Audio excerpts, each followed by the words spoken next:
Welcome to the Bank Marketing Show, the podcast that engages and informs you for success in today's marketplace. It's the show that will make you a better marketer with trends, tactics, and inspiration from experts and industry leaders. If you're wanting to impact your personal success and position your bank as the best choice in your market, you're in the right place. Now let's dive into today's show with your hosts, Chris and Dan. Hey, welcome everybody to another episode of the Bank Marketing Show. We're so glad to have you with us today.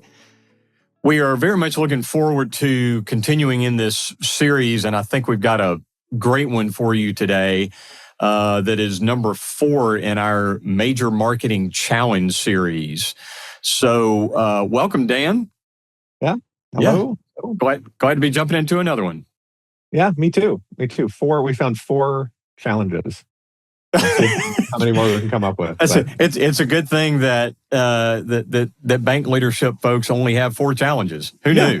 We've solved it all, and the podcast can end. And we've got a bunch of great guests coming next. But we've been putting this plug at the end. I'm thinking, if you have challenges that we're not getting to, send them over because we can love to hear from you, and we can dive into something that's on your mind too. But hopefully, we'll cover some more of it here today. Yep, great. Yeah, great point. I know when we love it when people reach out to us. The website's bankmarketingshow.com. So if you're kind of listening to this and going, geez, I wish they would really spend some time around X, then absolutely. Good thought too. Yeah. Well, and also on bankmarketingshow.com, I'll plug this again as our chat bot that knows everything that's been talked about in all of our 50 some odd episodes now. You can go and ask it questions, and it will answer based on what it knows from the podcast. So cool kind of tool that will be up on the site for a bit. So if you got a question for us, go ask the bot and see what it answers. It's actually really quite amazing, when we set this up. So if you've played with AI a little bit or been in ChatGPT a little bit or something, and you want a safe place to go try and see just kind of what it feels like to have something generate spot on information for you, do that. Go to our website and type something in there like, millennials, something like that. And it pulled up, specific episode information where, or a couple of them actually, where we really address some things around millennials and communication with and hiring of and all those kind of things. And it pulls it up and boom, it's just snippets of it there and gives you an episode or two that it recommends to go to. So whatever it is that you're curious about in the bank marketing realm, then go check it out. Yeah, it's a great tool. That's cool. Yeah. Well, Dan, man, today I think is a huge one for all of our listeners. We all waste time. We all waste effort. We know that. We would love to be more efficient and intentional on our work time and all kinds of things. So this is a really important subject for us to dive into and look at some of the key problems and some solutions for folks today around the alignment of effort and value. That value being what are the outcomes? What's going to actually move the needle in your marketing? What's going to have a profound impact? And we'll talk about, I guess, some case studies and examples here and some of the things not to do and certainly some of the solutions, things to do. Yep. Yeah, so it's all around this idea of the amount of time you spend on something, right? Or the amount of effort, the amount of brain power, meetings, bringing other people in, all those things that go into a marketing thing.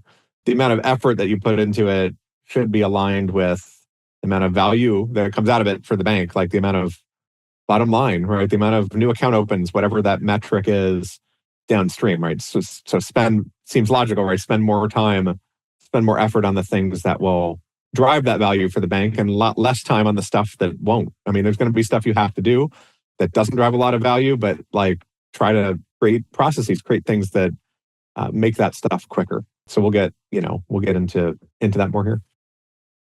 Dan, when you and I were setting this up, I shared with you about my 6 shades of orange case study example here. So the short of it is, one of who actually now is one of our very best community bank clients that we do lots and lots of service work for across lots of services and platforms. When we were engaged with them initially to work in the very first meeting, right? We were like onboarding them. We weren't even into, talking about the specifics of kind of their brand and strategy and all that other kind of stuff. We were just getting started in all of this. And the CFO chimes in and he goes, "Let me tell you what we're not doing." I said, "Oh, okay." And he said, the prior folks that we were working with, marketing people, we spent 4 or 5, maybe 6 meetings back and forth about the shade of orange that's in our logo. And, it kind of went back and forth and they bounced it around to some other designers and this and that, and they kept pulling people in. And then we had like a meeting around it, and it was inordinate amounts of time around tiny inflections in the PMS tone or hex color, codes for the orange of their logo. And he said, and it's still not resolved. So, it was kind of, Dan, it was one of those ultimate examples of effort and wasted time. So in our next meeting with them, we said, okay, we want to talk about this for 10 minutes. We asked them some key questions around it. This wasn't changing the brand, mind you. This was, just had not solidified their brand standards, okay, for some good reasons. And so we had about 10 minutes worth of conversation back and forth. Then our head designer showed them 3 options. They chose, and the next day we emailed their new brand standards to them and we're done. And that was, that was back before the pandemic. So, since then, that's been their brand standard, and we've focused on lots and lots and lots of other marketing implementation, and that was minimal effort. And so they were kind of led down the wrong path. It's one of the morals of that story. But also, the value in what they were trying to get from the partnership was that they were too busy, didn't have a full-time marketing director, and they needed somebody to do their marketing for them. And totally spun wheels for months around that, and they weren't getting any value from that. So we kind of went, okay, here's your orange. Now, we're going into these email campaigns. Here's what's happening with your social. And we got their SEM and digital ads cranking, and we did this, and started creating conversions by about the 3rd or 4th month. And they're going, oh wow. We're going, yeah, this is how you get value. So, and sorry, that's not to toot our horn, but it was amazing how defocused they were and spun their wheels, and effort and value were completely out of alignment. It's not about the shade of orange. It's about the package and how the package fits together and what that implies to your customers, right? A slightly darker, or lighter kind of Pantone shade is not going to impact the account opens, 6 months from then. Yeah. And, and your team's got to be happy with it. But, you can quickly just start overanalyzing it when there's too many options out there. Yeah. And I know there were some examples that came to mind for you as well, Dan. And as we go through some of these, probably lots of our listeners are going to go, oh, yeah, we kind of did some of those. Yeah. Yeah.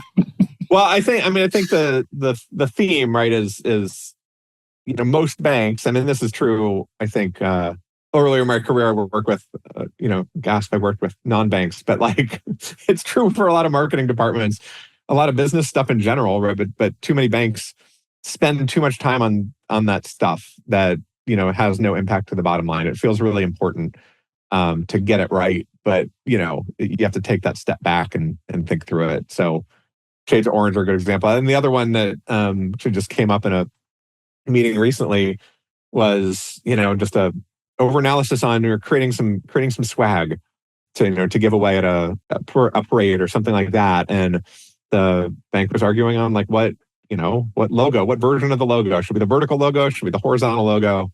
Should it be in color? Should it be black and white? To put on the water bottle or the golf ball or the pen. And doesn't matter.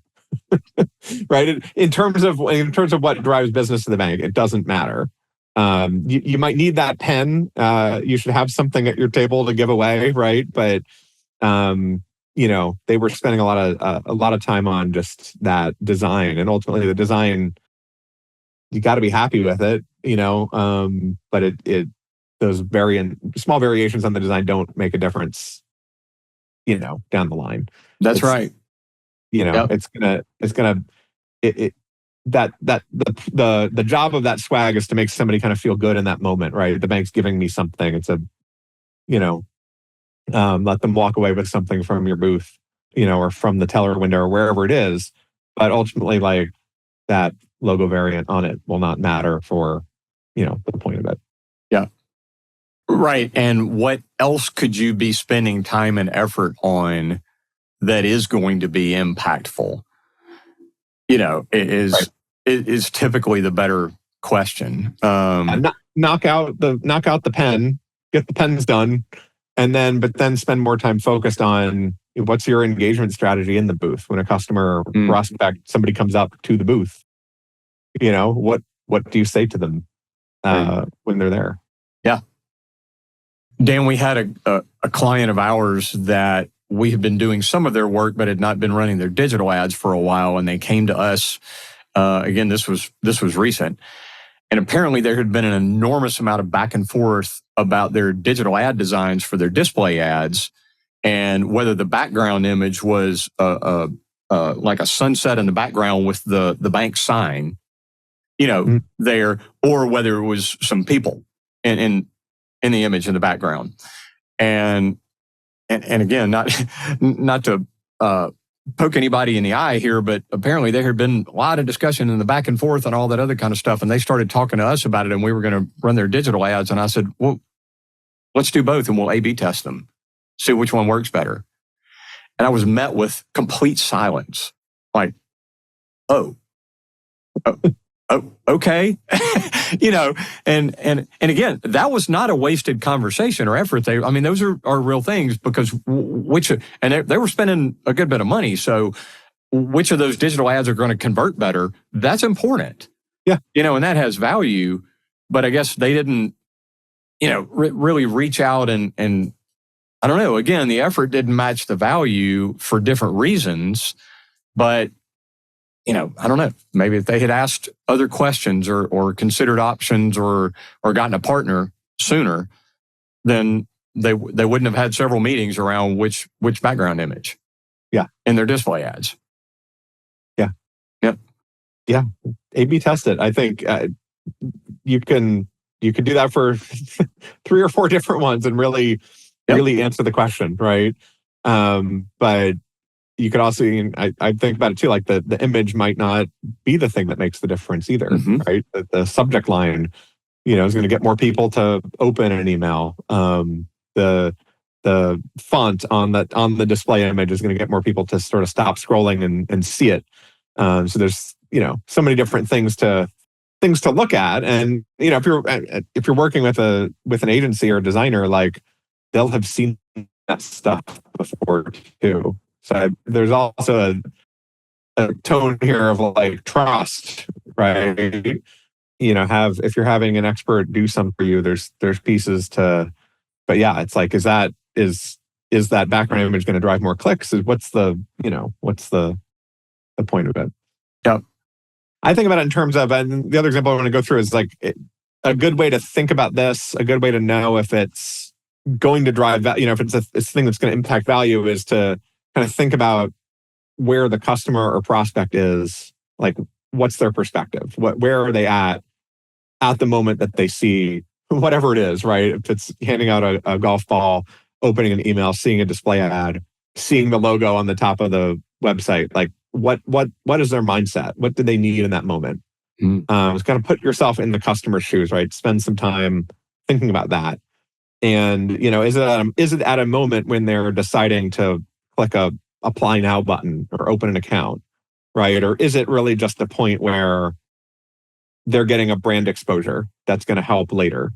So try to think about that, kind of where they are in their process and their journey. I was talking to a client of ours about an automated email, and it's like when somebody starts and abandons an application, what do we say when we reach out? And they'd the tendency in a lot of these things, especially if you have a tool like Constant Contact or MailChimp or something like that, the tendency is just go in and like use a template that they've got, or make it really branded and be like, hi, we're this bank, and you started an application and come back, here's the link. And had a conversation about it, and I said, no, like, stop and just say, hi, I'm Dan. I'm your banker. Here's my direct line. Notice that you abandoned the application. Let me know what you need, right? And logos in your email signature, but like, get rid of all of it. Just, it should feel like a one-to-one email, right? And I said, what if somebody came into the bank, like in person, and started to open an account, and then right in the middle of that process, they got up and walked out? Would you like throw a brochure at them because they're walking out the door, or would you appeal to them on a personal level? And if you can replicate that on the digital front, it's gonna be more effective, right? Love that. You're gonna grab a business card, write your cell phone number on the back if it's not on your card, and go, hey, go take care of your stuff, and when you're ready, I'll hold on to your stuff. Just give me a call directly. Oh wow, that feels great. Yeah, yeah. And so think about that, right? Think about, and all I'm really doing there with that suggestion is putting myself in the customer's shoes at that moment, right? If you're probably not going to walk out of a bank, right? It's a different level, but it's a good exercise. But if you're at your computer, there's lots of distractions, right?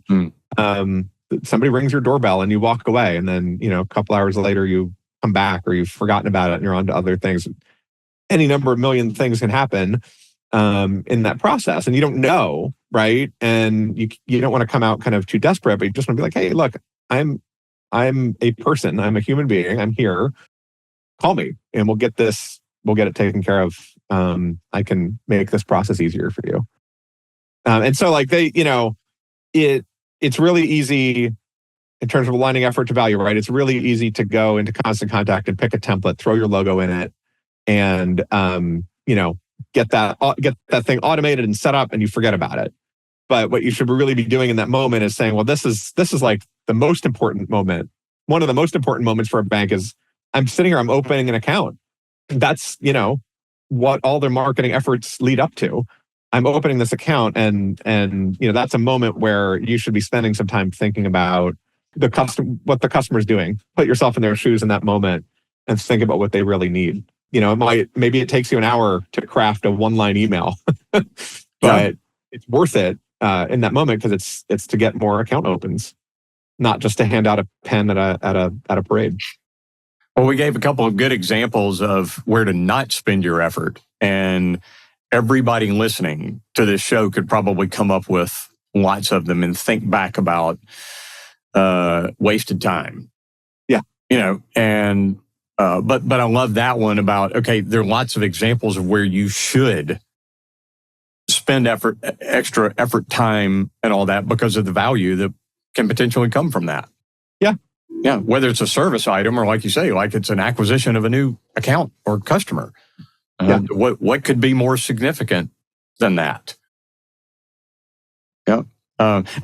You even mentioned, when we were talking about this earlier, Dan, about reviews. Yeah.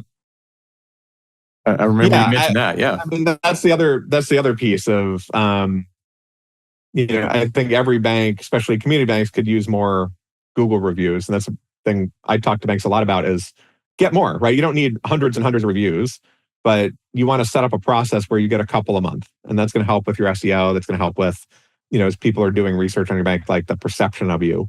And, but the way you do it is like, when you send emails out, you can put it in the footer, you can ask directly, send email blast and ask directly occasionally. But that just kind of gets annoying over time, and you're not going to get that many reviews out of it, if any. But get the QR code printed on a business card that goes directly to your Google review link, and staple that to closing documents. Ask, in moments of happiness and moments of value for your customers, that's when you want to ask, right? So when are your customers the most happy? Right? They've just closed on a loan. They got their house. They opened an account, or they call. Sometimes if they're calling to give good feedback, or have a interaction you help that's them great. Fix a problem. Like, say, hey, Yep. Yeah. Hey, like, glad to know we helped you out today. can you help us out? Leave a review. Here, it's like one scan of this QR code, and you just type a review real quick. Right, and a lot of community banks don't necessarily like that approach of broadcasting the click here to review, and or putting it out on social or any of that kind of stuff. And that's I'm glad you made the point about we don't need hundreds or thousands of them for most community banks. What we need is a steady flow of some quality ones. So why not be intentional about that and ask the people to give you a review that are going to give you a good review? That's a trade secret. Yeah. Don't tell anybody. Well, so, and it's a lot harder to do that, right? Because you've got to talk to your tellers about this. You've got to talk to the drive-through people. You've got to train your loan officers. You've got to get the cards made and printed, and it's a lot of effort. And so the tendency is just all right, we're going to send an e-blast, and versus adjusting your process and talking to lots of different people and having a physical card made. But when you do that, you get better reviews, and then you've created a process whereby you're getting a lot of them over time. So it pays off, and there's more value, and that leads to more more account opens and more of the really good stuff. Yeah. Well, Dan, you make great points about that customer's perspective, and that at any given moment when they're engaging with you or your brand or an ad or whatever the case may be. And another way to look at this as well, I know through this Major Marketing Challenge series, we've reiterated time and time again, and we talk about it on this show a lot, about having a plan. And so if you've got a strategic marketing plan, another way to align effort to value is pull that plan out. So even if that was something that, back at the end of last year and you were doing this year's plan, and to go all the way through that and maybe do some prioritization and filtering that you didn't the first time that you created that, and kind of go, okay, we've got these meetings. I'm being facetious, but we've got these 3 meetings scheduled, that it's going to take to decide about the layout of the logo on the pins or whatever. We keep picking on swag, but look at that plan and kind of go, you know what? We've got a lot of effort that's going to go into this and this, as opposed to these 2 things that are community engagement events that we're going to be out in front of everybody, as opposed to spending time on getting our brand out there in this way and this way. So which of those things are going to, because again, we're all kind of overworked, too busy, got so much to do. We all leave at the end of most days that we could probably stay and do a whole lot more. And since everyone's like that, then those questions of efficiency of what in our plan, if we need to prioritize what's really going to deliver the most value for our customers, for our brand, even for our own team, because value means lots of different things. And so going through that and doing some ranking or prioritization, or maybe make yourself feel better, make your plan easier, scratch some things off if they don't meet the formula that you and I are talking about. I think, your plan, the first slide of your plan should be the goals for the year. And so you could take what it is you're working on and go back to that goals and think, how does this get us to one of these goals, right? How does it get us to the goal at all? How does it get us there faster? How does this contribute to it? And it might be a few steps. You need a logo, right? And it might be a few steps from a logo to a goal, but it'll sort of put it back into perspective, right? It's easy to create a plan at the beginning of the year and then, several months in, kind of forget about it. But coming back to it is a good kind of habit to create, and a great one for this, where it can help you put it in perspective, help you know what it is that what it is you're doing and where it's going to lead, and is it worth my time? Should I burn a whole day on this activity? Well, does it reach one of our huge strategic goals, or is it just a filler? Does it align well? Yeah. Super question. So maybe an exercise, folks, is to do that, or maybe you've got a report from your marketing from last year. It's always easiest to look in the rearview mirror, right? And because we can be far more honest about our past than we can about our future. So maybe pull that out and kind of look through it and go, we've been doing X, And the reason we've been doing it is because we've been doing it for a long time. Yeah. I'm not sure that it's going to have value. Let's do this instead. Right? What I'd what I've done before with my clients, like literally just take 20 minutes, turn off your email, go outside, touch some grass, but like get a pad and just take 20 minutes and literally write down everything you did in the last week. Like every little thing. Look at your calendar, like what meetings were you in? What are the tasks you did? What emails did you send? Like what were you doing? Write it all down in a big long list. And then you can literally go back through that list and say, was this value add, right? Will this lead to more business for the bank? Yep. And you'll easily see cross off the stuff that doesn't, and that's stuff that you can delegate to somebody or that doesn't need to be done at all. Or that could be rethought or automated in some way. Dan, I think these are such great points. Our reason for doing this Major Marketing Challenge series is to bring out these challenges that we all face. So many of us have in common, regardless of asset size of our bank and, regardless of our role and title. And this is such a great example of that. And we talked about so many of these things specifically around marketing. Yeah. It's obviously broadly applicable to how we spend our work lives, as you say. And I love your examples there and kind of intentional solution efforts. But man, this has been just another great conversation that we hope all of you guys that are listeners is really making you think and go, yeah, you're right. This is how it can be better.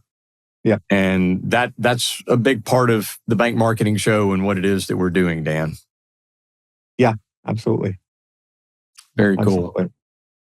Well, folks, a re-invite also to go and if you haven't subscribed to the show, take a second and click on that, depending on the podcast channel that you're listening on, or check us out on YouTube and you can actually see us.